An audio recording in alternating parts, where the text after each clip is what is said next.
तस्वीर आपको दिखाते हैं कर्नाटक विधानसभा की बजट पेश करने सिद्धरामैया पर, देख लेते हैं।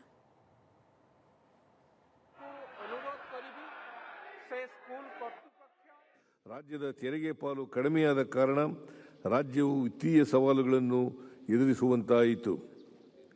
15ನೇ ಹಣಕಾಸು ಆಯೋಗದ ಶಿಫಾರಸಿನ ಅನ್ವಯ ತೆರಿಗೆ ಹಂಚಿಕೆಯಲ್ಲಿ ಅತಿ ಹೆಚ್ಚು ನಷ್ಟವನ್ನು ಅನುಭವಿಸಿದ ರಾಜ್ಯ ಕರ್ನಾಟಕ.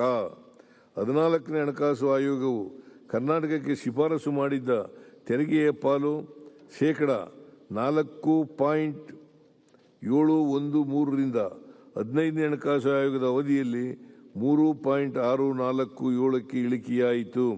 ಇದರಿಂದಾಗಿ ರಾಜ್ಯದ ತೆರಿಗೆ ಹಂಚಿಕೆಯು ಶೇಕಡ 23ರಷ್ಟು ಕುಸಿತವಾಗಿ ರಾಜ್ಯವು ವಾರ್ಷಿಕ ಅಂದಾಜು 12,000 ಕೋಟಿ ರು ನಷ್ಟ ಅನುಭವಿಸಬೇಕಾಯಿತು.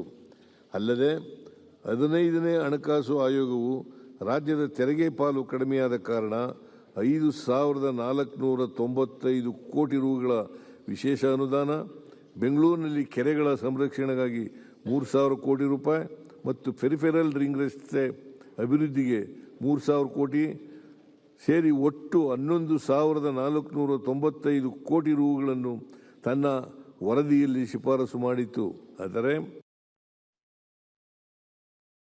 देख रहे थे कर्नाटक विधानसभा की तस्वीरें, क्योंकि कर्नाटक में बजट पेश किया जा रहा है। 16वीं बार सिद्धरामैया बजट पेश